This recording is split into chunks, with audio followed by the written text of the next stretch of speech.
Gostaria de meditar brevemente com os irmãos numa palavra nessa noite. Livro de Lucas, Evangelho do Apóstolo Lucas, capítulo 8, versículo 49 e 50. Apenas esses dois versículos, depois nós faremos uma breve explanação, apenas para nós darmos ênfase a essa palavra dessa noite. Lucas, capítulo 8, versículo 49 e 50, fala assim: estando ele ainda falando, chegou um da casa do príncipe da sinagoga, dizendo: a tua filha já está morta, não incomodes o mestre. Versículo 50. Jesus, porém, respondeu-lhe dizendo: não temas, crê somente e serás salvo. Irmãos, essa palavra que eu trago aos irmãos essa noite, ela tem muito a ver com todos nós. Todos nós muitas vezes nos vemos numa situação aflitiva, onde nós somos orientados a nos conformarmos, a aceitarmos a situação como ela está.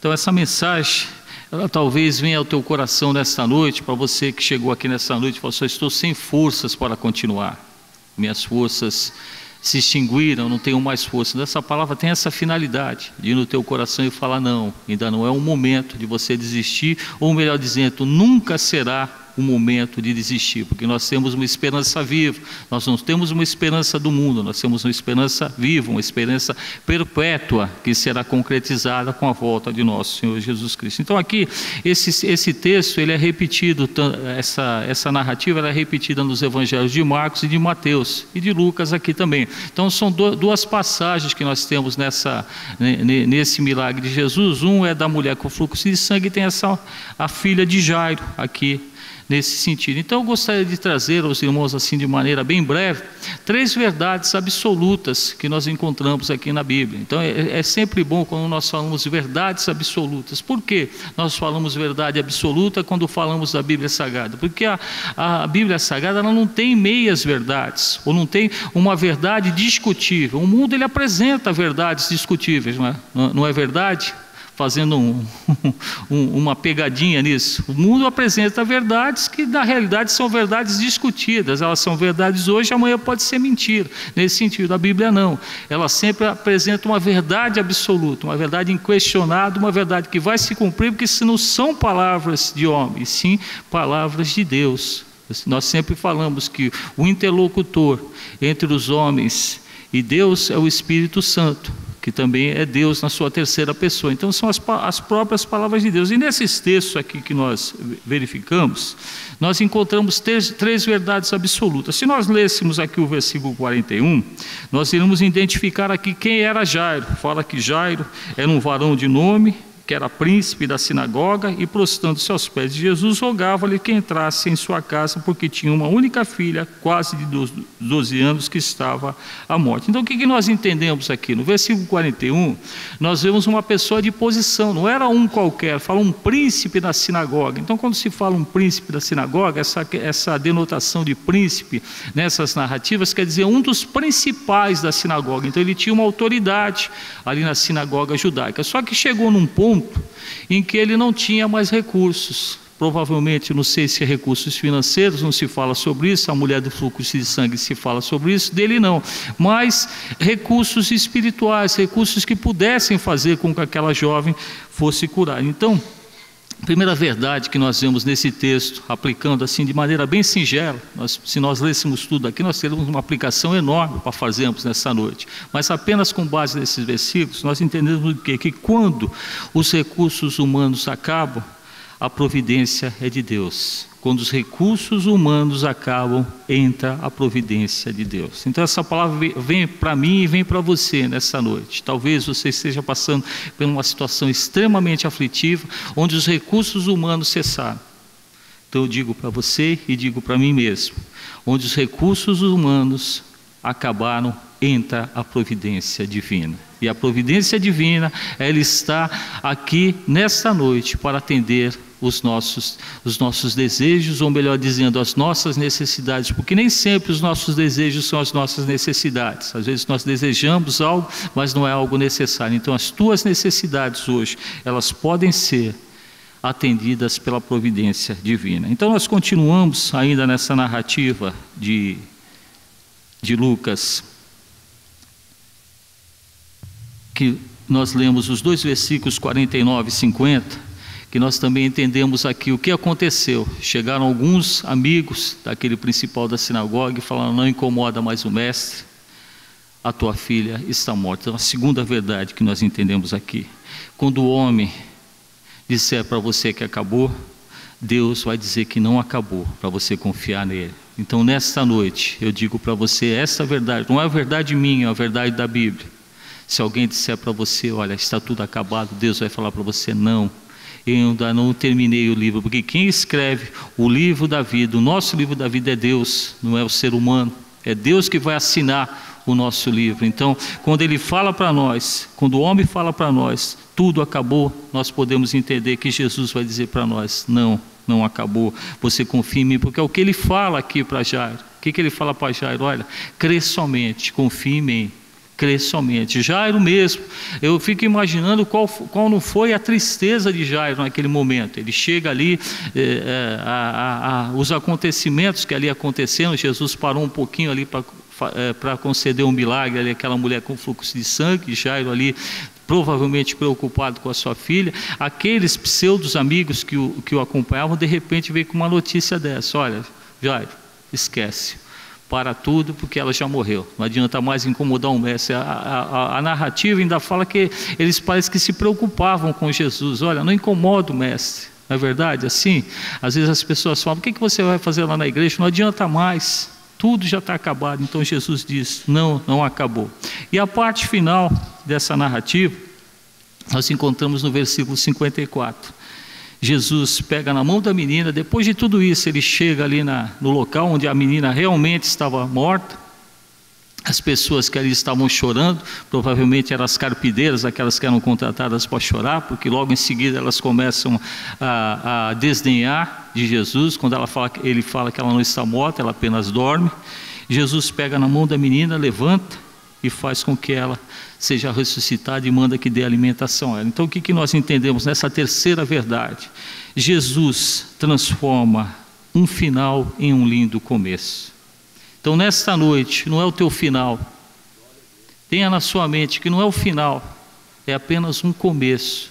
Onde a sociedade decreta um final, Jesus fala: não, é o começo, é a transformação da tua vida. Então, tudo que nós passamos, para nós entendermos Romanos 8, que todas as coisas contribuem ou cooperam para o bem daqueles que amam ao Senhor Jesus e o buscam em espírito e verdade, isso tem a ver com cada uma dessas passagens que nós temos aqui. A passagem é longa, é uma passagem maravilhosa, nós poderíamos fazer aqui um estudo maravilhoso. Eu tenho algumas palavras que eu faço nessa narrativa e eu cito várias situações dessa daqui, mas hoje, nesta noite, no meu coração, pelo que eu passei hoje aqui de manhã, eu penso que essa palavra ela vem ao meu coração e vem ao teu coração.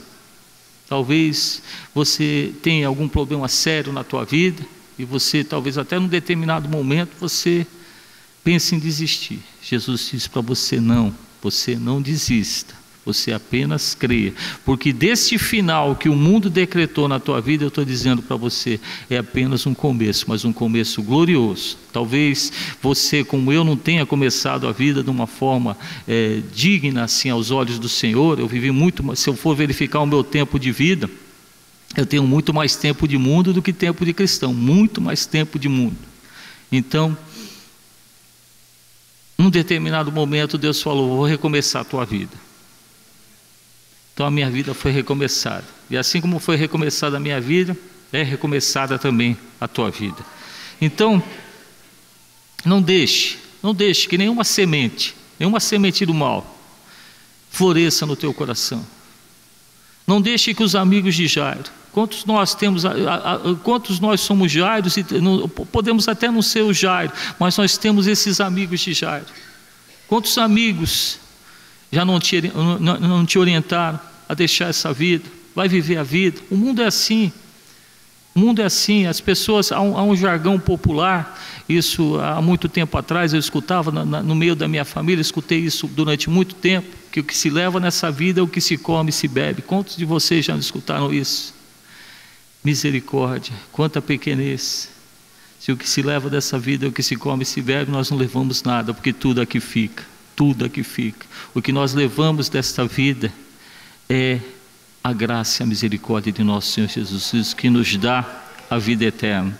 Nós somos justificados por Jesus Cristo. Gosto sempre de enfatizar, justificados. Então a justiça não é nossa, a justiça é de Jesus. Jesus morreu na cruz por mim e por você. Não foi diferente para ninguém.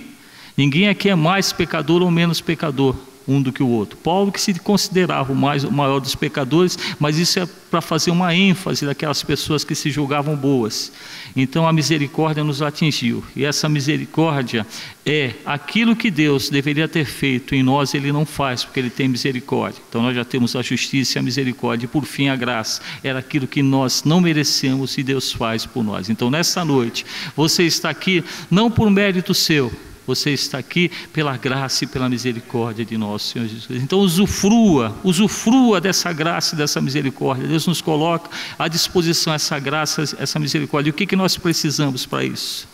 Será que nós precisamos fazer algo extraordinário? Não. O Evangelho de João, ele fala muitas vezes, ele não fala de fé, ele fala de crer.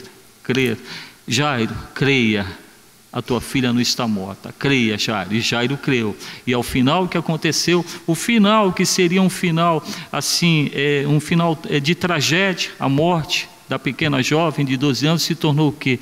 Um agradável começo na presença de Jesus, amém? Então nesta noite, tira qualquer semente, tira qualquer sentimento ruim que você tenha no seu coração, em todos os aspectos, e usufrua da presença de nosso Senhor Jesus Cristo, amém? Que Deus abençoe a todos, vamos com muita alegria oferecer louvores de adoração a Deus, amém?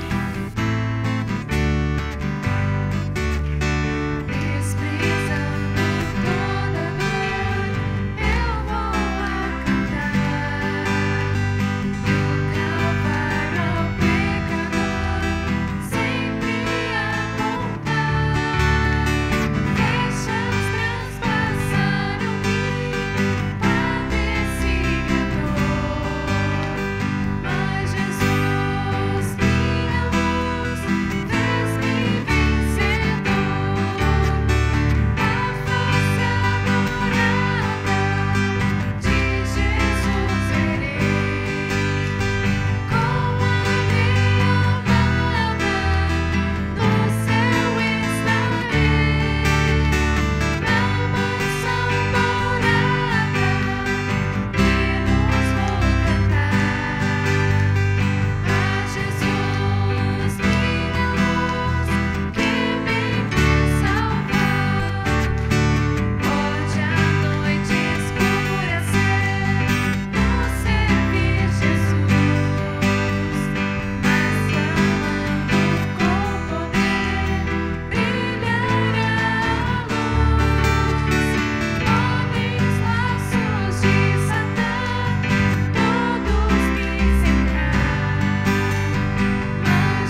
A paz do Senhor, irmãos. Gostaria de compartilhar o texto que está no Salmo 68.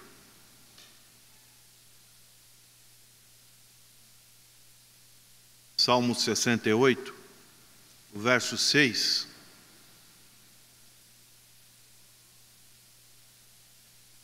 E diz o texto: Deus faz que o solitário viva em família. Liberta aqueles que estão presos em grilhões, mas os rebeldes habitam em terra seca. Vamos orar. Senhor, que nesta noite, se tiver alguém neste auditório, também que nos assistam pela televisão, que estão sozinhos, solitários, que o Senhor restaure esse estado, que eles possam estar vivendo em família, principalmente na família cristã. Nós oramos agradecidos em nome do Senhor Jesus. Amém. Essa mensagem desta noite, ela tem a inspiração em algo que ocorreu na minha vida e na vida da minha esposa. Algo que nos deixou muito feliz com relação ao nosso filho mais velho, o Natan. E o Natan ficou noivo. Então nós tivemos sexta-feira ali no prédio que ele reside, uma singela cerimônia, e o depoimento da Laisla, que é sua futura esposa, nos deixaram conscientes, cientes do passo que eles estavam dando. Depois o Natan também deu um testemunho, fez um discurso, e eu percebi a sua alegria, a sua felicidade. Ele estava mais ou menos como Isaac. Abraão escolheu uma esposa para Isaac quando tinha 40 anos. E ele tomou essa iniciativa. Isso nos trouxe grande satisfação. Mas uma outra satisfação é que os pais da moça são evangélicos. E isso nós tivemos um contato a partir de segunda-feira, recebendo-os na nossa casa, compartilhando de um relacionamento, e pudemos ver como Deus é maravilhoso, como Deus é grandioso, como Deus faz com que aqueles que servem a Deus, eles são beneficiados pelas bênçãos de Deus. A palavra de Deus é bem clara. Então vereis a diferença entre aquele que serve a Deus daquele que não serve a Deus. Você tem servido a Deus? Então espere no cronos do Senhor. O cronos do Senhor há de revelar a bondade do Senhor. Que darei ao Senhor por tantas bondades que Ele tem feito para comigo? Dizia o salmista. Bendirei ao Senhor, direi ao Senhor, bendize, ó minha alma, ao Senhor, e tudo que há em mim, bendiga ao seu santo e excelso nome. Bendize, ó minha alma, e não te esqueça de nenhum dos seus benefícios. É Ele que sara as nossas enfermidades, é Ele que perdoa as nossas iniquidades. Então o Senhor tem sido muito bom para com a minha família.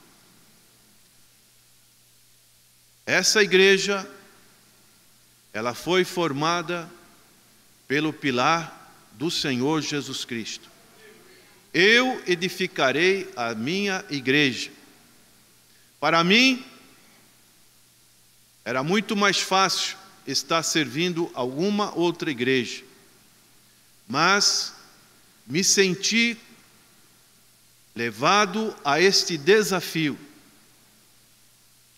Depois de recuar por muito tempo, como Jonas, não querendo assumir um compromisso de algo mais incisivo com relação ao trabalho do Senhor, mas me senti cobrado.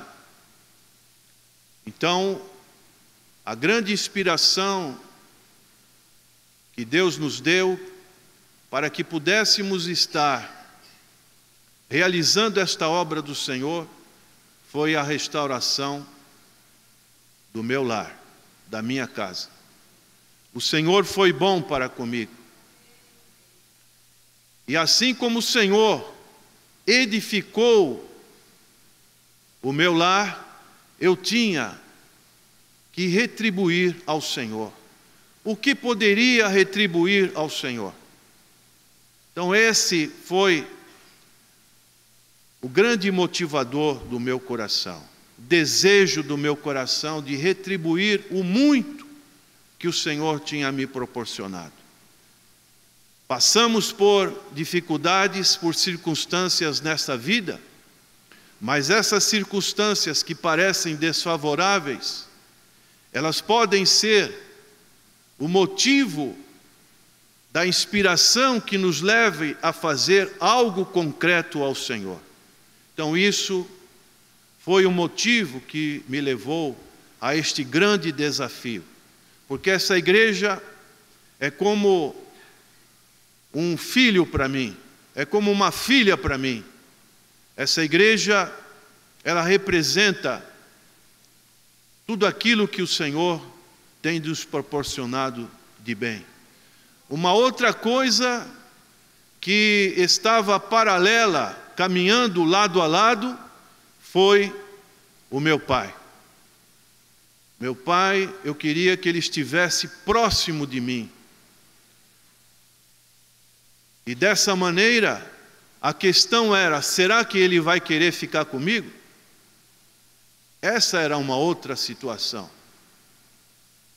E ele, naquela ocasião, em 94, estava servindo uma igreja em São Paulo, na Casa Verde. Tinha os seus afazeres como apologista. Mas, no segundo culto, que foi, o primeiro foi dia 19 de fevereiro, de janeiro de 1994.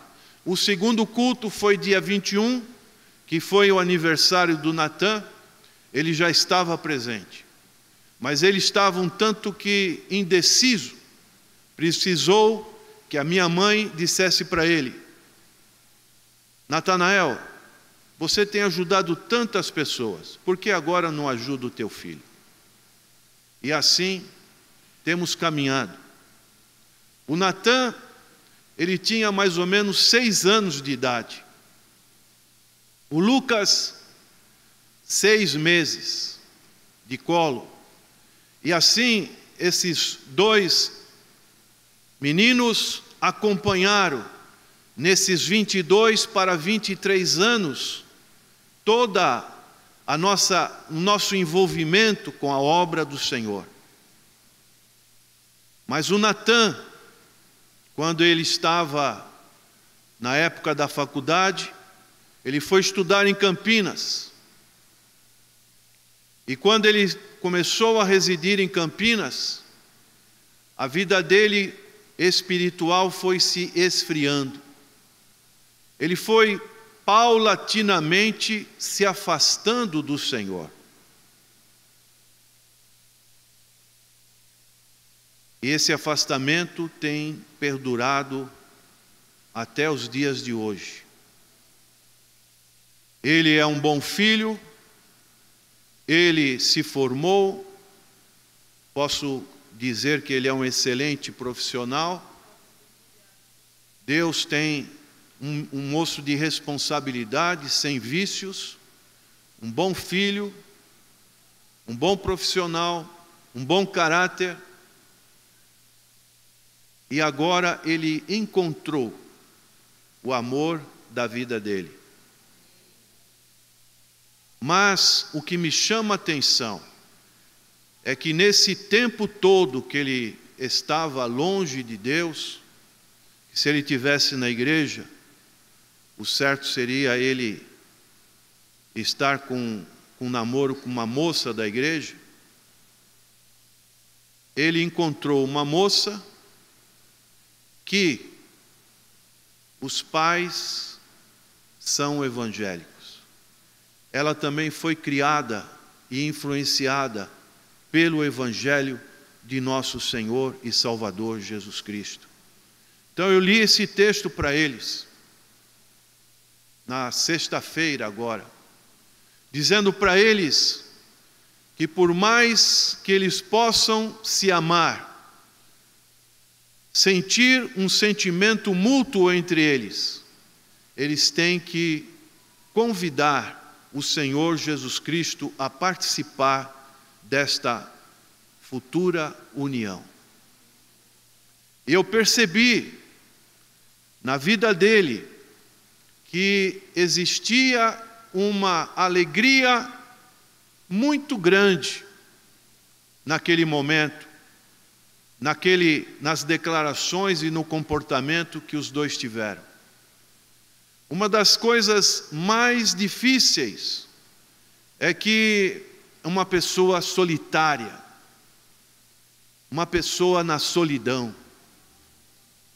Eu já vivi essa experiência. É uma experiência terrível. Talvez você nesta noite, por algum motivo, esteja vivendo na solidão.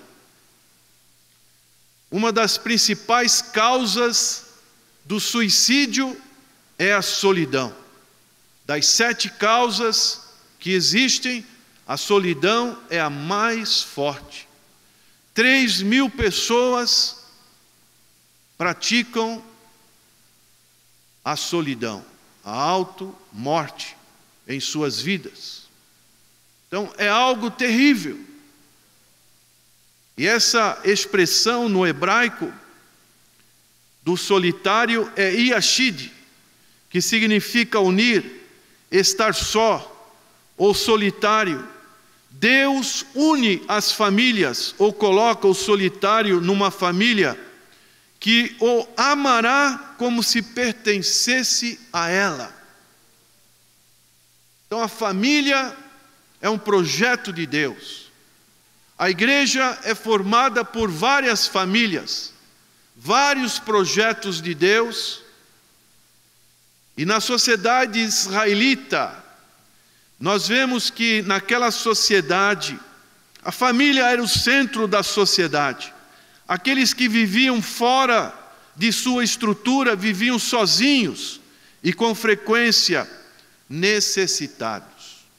Quantas pessoas estão querendo os prazeres deste mundo, aproveitar o máximo, não terem compromissos com ninguém, uns relacionamentos superficiais, efêmeros, passageiros, descartáveis, mas esses relacionamentos, eles não preenchem a solidão do coração. Somente quando um homem e uma mulher tem a pessoa do Senhor Jesus Cristo em seus corações, começa a ver, a sentir a importância da família. E a moça ontem, na sexta-feira, ela dizia no seu depoimento: olha, o Natan é um moço diferente. Ele fala muito da família dele. Então isso é mostra de um resultado daquilo que Deus tem trabalhado nos corações, daqueles que participam da sua obra, dos seus projetos. Deus tem um plano. Quando você entrega a sua vida aos cuidados do Senhor Jesus Cristo, Deus tem um plano para você e principalmente um plano para a família.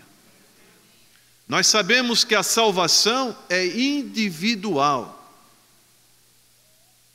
é pessoal, mas nós temos que ter, pela palavra do Senhor, nós temos que entender que Deus, Ele tem um projeto para a família. Gênesis capítulo 12, Deus fala isso para Abraão: Abraão, sai da tua terra, da tua parentela. Abraão, em ti serão benditas todas as famílias da terra. Deus tem uma promessa para as famílias, e vocês que constituem famílias, que estão aqui representadas nos seus sobrenomes, nas suas identidades, Deus tem uma promessa para você nesta noite, mas você precisa realmente ir ao encontro do Senhor Jesus Cristo, para que realmente a sua família, ela também seja abençoada por Deus, para que o inimigo, ele não venha desfazer esse grande projeto de Deus que é a família. Um projeto hoje que está sendo bombardeado terrivelmente em seus valores, em sua moral, em sua reputação. Mas Deus, Ele é o Deus Pai. Aqui nós encontramos nesse texto, no verso 5, Pai de órfãos e juiz de viúvas, é Deus no seu lugar santo. A palavra pai, no hebraico, aramaico, é Ab. Por isso o Senhor Jesus Cristo, quando Ele falava com o Pai, Ele dizia, Abba Pai, quer dizer, paizinho. Palavra Ab, Abraão, significa pai da fé. E assim, nós vemos várias relações em que Deus é Pai. Nós, por adoção, somos filhos de Deus. A todos aqueles que receberam o Senhor Jesus Cristo, deu-lhes o poder de serem adoção como filhos de Deus. Aqueles que são filhos de Deus são guiados pelo Espírito Santo de Deus. Então nós fazemos parte dessa filiação com Deus. Nós temos um Pai que podemos clamar nas nossas necessidades, entregar as nossas preocupações, especialmente com a nossa família, aos cuidados do Senhor Jesus Cristo. Uma coisa que me chamou a atenção também nessa efeméride foi que o pai da moça, da Laisla, ela tomou a palavra e disse que ele costumava levantar de madrugada e orava pela sua família. Ele é de Vitória da Conquista, sua filha mora aqui em Santos, e ele tem 2 filhas que estudam medicina em Passo Fundo, no Rio Grande do Norte. Estão distantes, mas aquele homem relatava que ele orava a Deus em favor da sua família.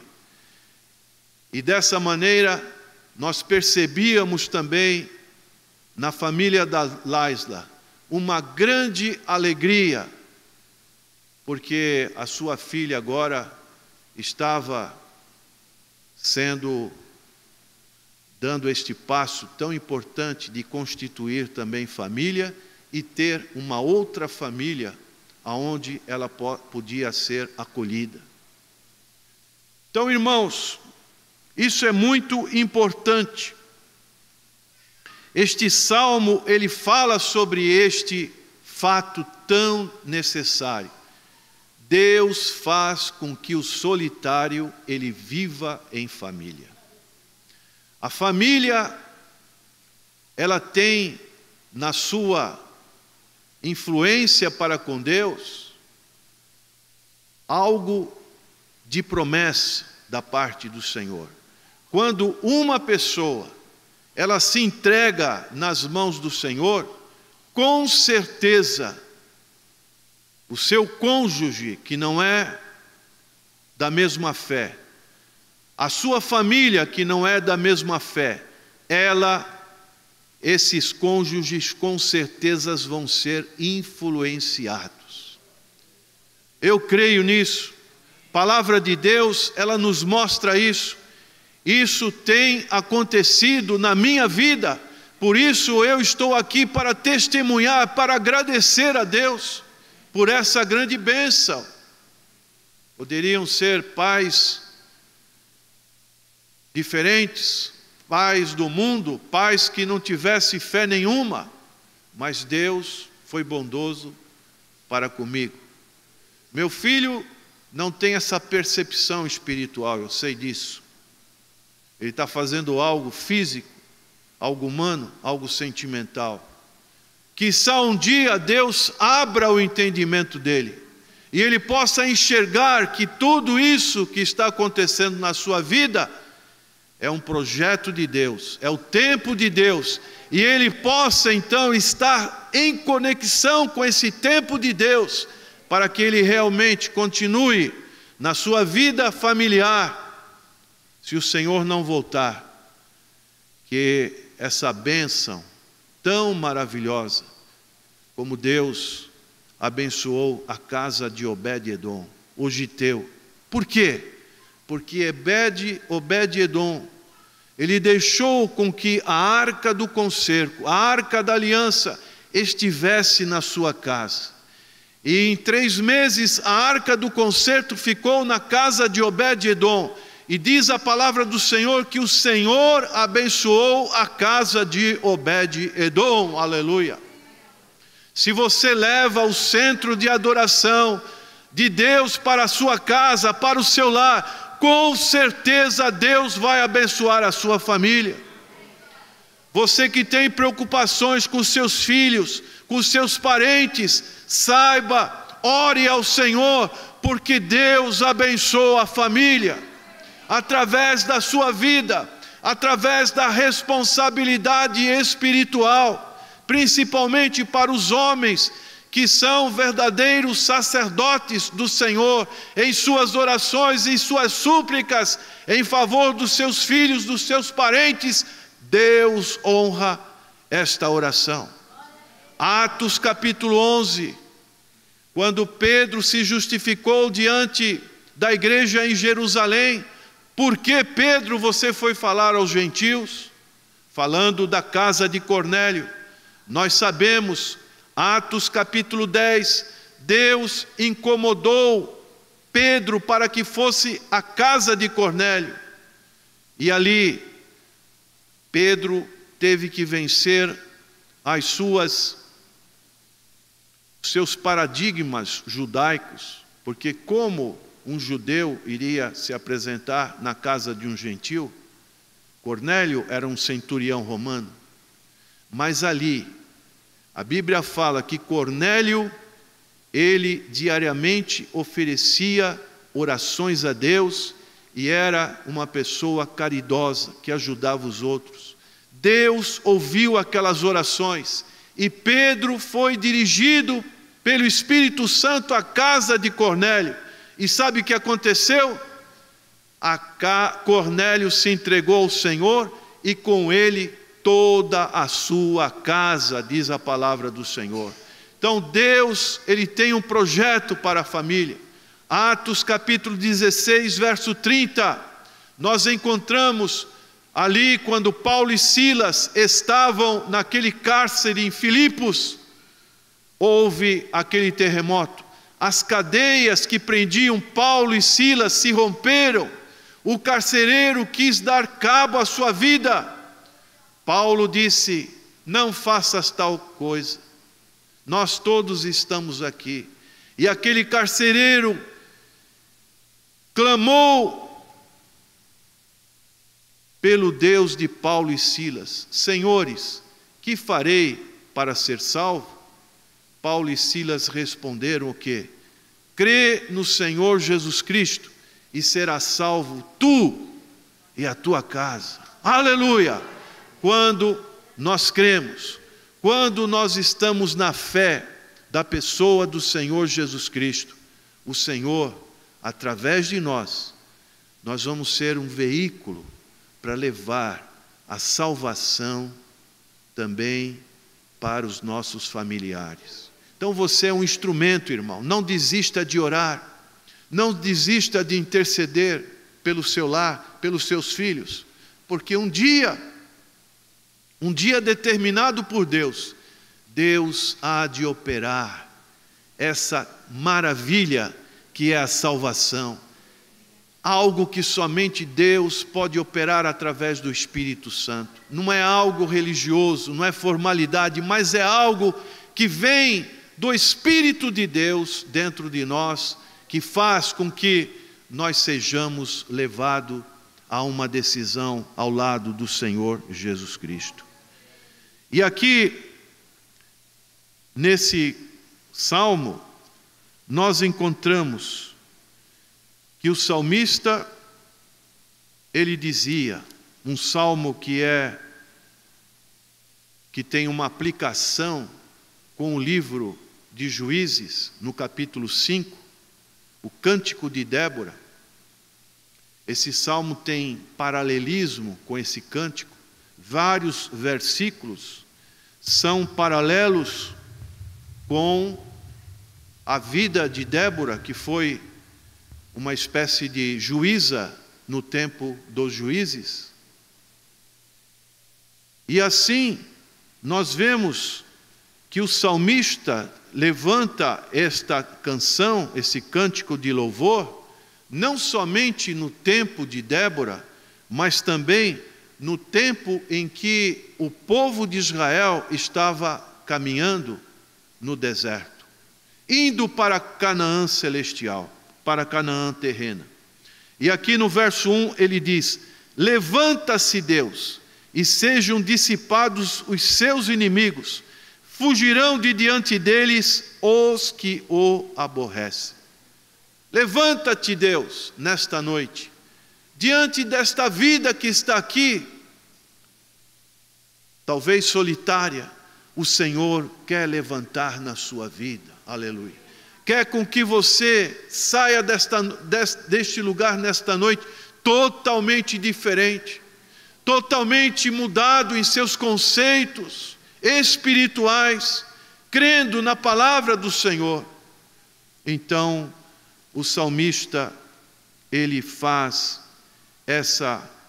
esse cântico de louvor e ações de graça ao nosso Senhor. E aqui ele diz, no verso 19: bendito seja o Senhor, que de dia em dia nos cumula de benefícios. O Deus que é a nossa salvação. O nosso Deus é o Deus da salvação, e a Jeová, o Senhor, pertencem as saídas para escapar da morte.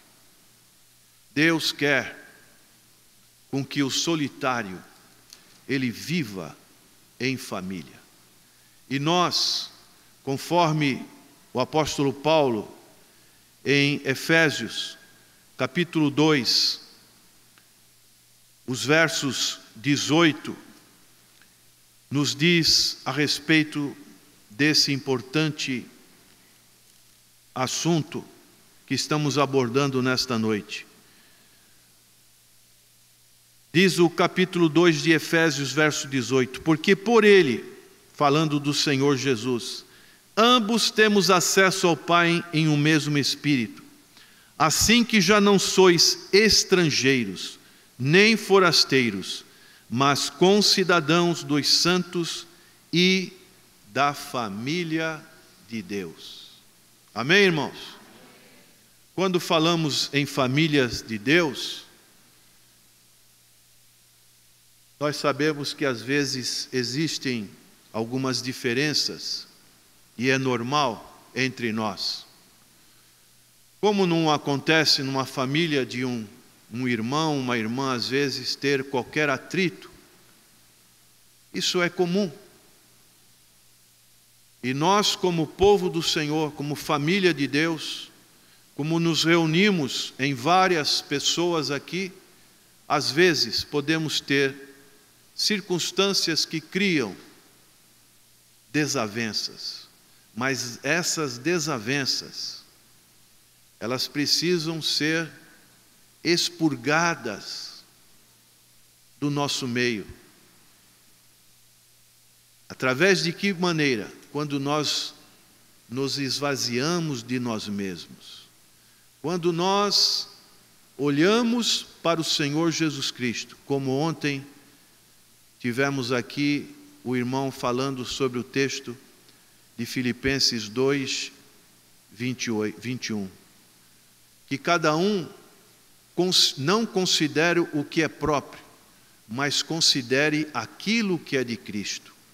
Quando aprendemos a não considerar as coisas próprias, mas considerar os interesses do Senhor Jesus Cristo, aí sim, buscamos em primeiro lugar o seu reino, a sua justiça, e as demais coisas serão acrescentadas.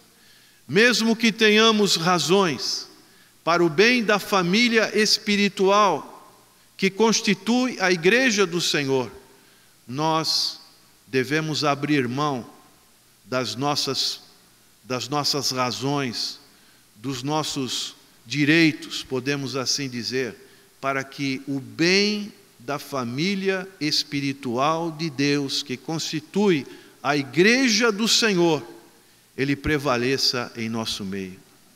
Amém, irmãos?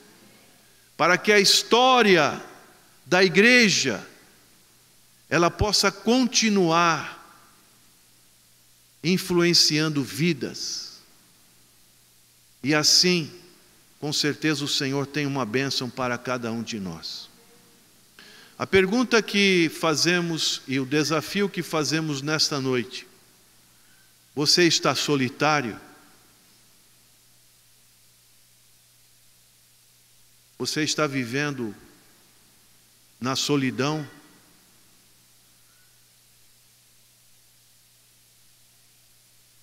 Nós nos consideramos como irmãos em Cristo. Isso de boca para fora parece fácil de falar, mas você falar de dentro para fora, você é meu irmão em Cristo,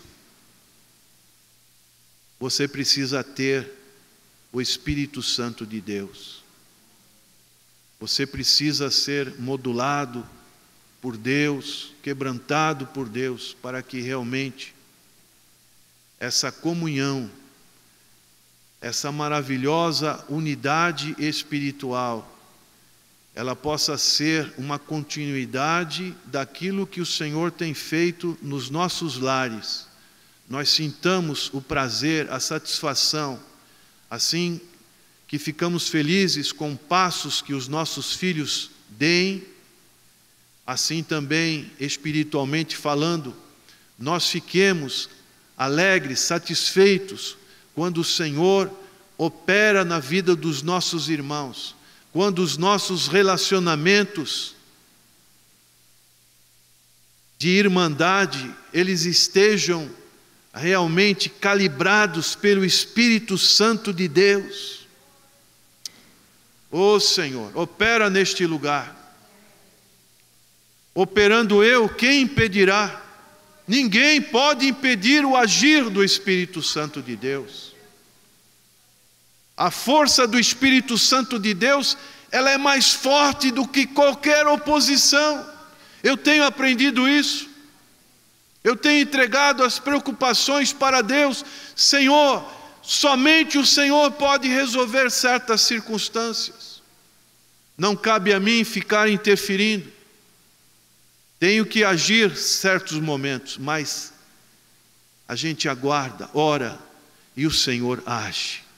O Senhor muda os corações. Por isso, tanto no coletivo como no individual, você que me ouve nesta noite, que ainda não entregou a sua vida ao Senhor, saiba que este lugar não é um lugar perfeito, mas se você tem alguma solidão nesta vida, aqui estão pessoas que estão aqui para te apoiar, para estar do seu lado, na sua necessidade.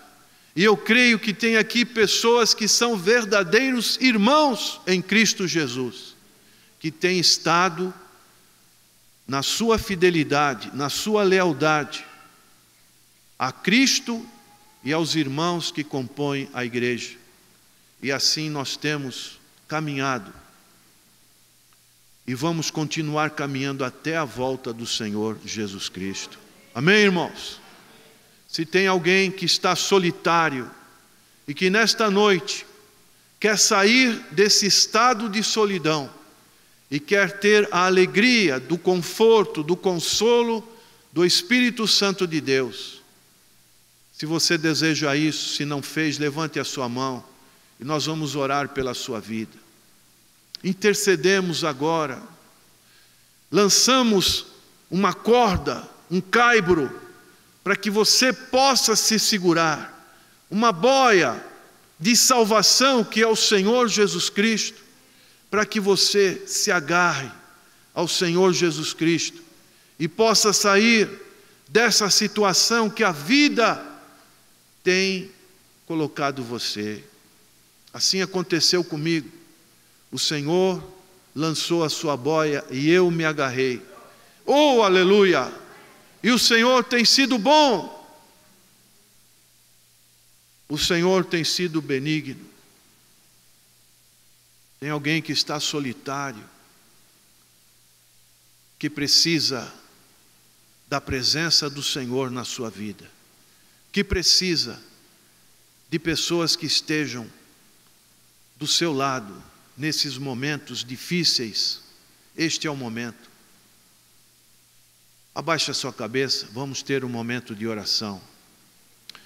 Senhor, como é maravilhosa a Tua palavra. Deus faz que o solitário viva em família. Deus faz com que o solitário viva em família.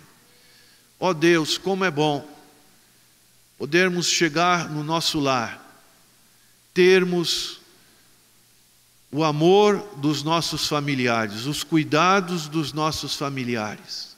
Como é bom, Senhor, chegar na Tua casa de oração e termos o amor dos nossos irmãos, termos a compreensão dos nossos irmãos, termos o consolo dos nossos irmãos. Ó Senhor, não existe bem maior do que fazer parte da família de Deus, de sermos, Senhor, filhos de Deus, não somente criaturas, mas agora todos quantos os receberam, deu-lhes o poder de serem chamados filhos de Deus, a saber, aos que creem no Seu nome. Senhor, se tem alguma pessoa solitária ainda, que não se manifestou, mas o Senhor conhece, o Senhor sonda os corações, Senhor, atinja esse coração, ó Deus, com o poder do Espírito Santo que é dínamos. Ó Deus, atinja esse coração, faz com que esse coração de pedra seja derrubado em nome do Senhor Jesus, e que tenha sido colocado um coração de carne, um coração maleável pelo poder do nome do Senhor Jesus, para que essa pessoa sinta, Senhor, o consolo do Espírito Santo de Deus, sinta-se amada, sinta-se acolhida, Senhor, neste mundo tão perturbado por valores superficiais, artificiais. Ó Deus, manifesta a Tua graça. Nós cremos nisso, no poder que há no nome do Senhor Jesus Cristo. Amém. Que Deus abençoe os irmãos.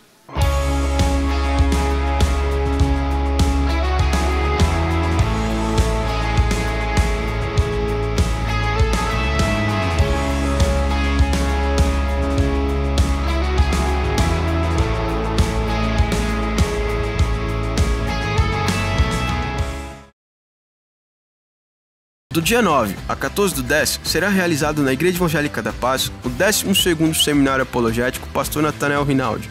E mais uma vez, totalmente gratuito.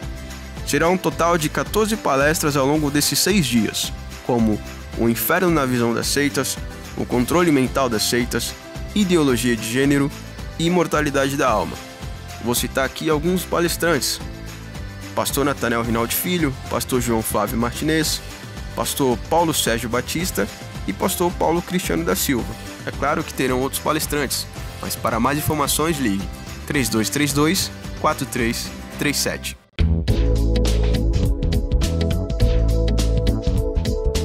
Você quer recuperar a beleza do seu sorriso? Estão faltando dentes em sua boca? Sua prótese não está mais funcionando? Você não consegue mastigar direito? Precisa remover dentes impactados? Seus dentes estão amarelados? Então, venha conhecer a Rinaldi Odonto. Temos estacionamento próprio e você poderá contar com agradável cordialidade na recepção, excelente pré-atendimento, avaliação em procedimentos personalizados com os doutores Nathan e Natanael Rinaldi.